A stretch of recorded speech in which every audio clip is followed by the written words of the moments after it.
శతాధిపతి ఆయన ఎద్దుకు వచ్చి, ప్రభువా, నా దాసుడు పక్షవాయుతో మిగుల బాధపడుచు.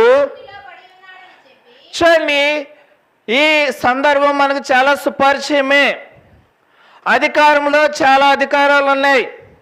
చిన్న అధికారం మొదలుకొని పెద్ద అధికారము, శతాధిపతి, సహస్రాధిపతి, సర్వాధిపతి, ఇలా చాలా అధికారాలు ఉన్నాయి. కానీ సర్వాధికారియు అనగా నిన్న నేడు మారని మార్పు చెందిన అధికారం ఎవరిదంటే మన ప్రభువైన యేసుక్రీస్తు వారిది మాత్రమే.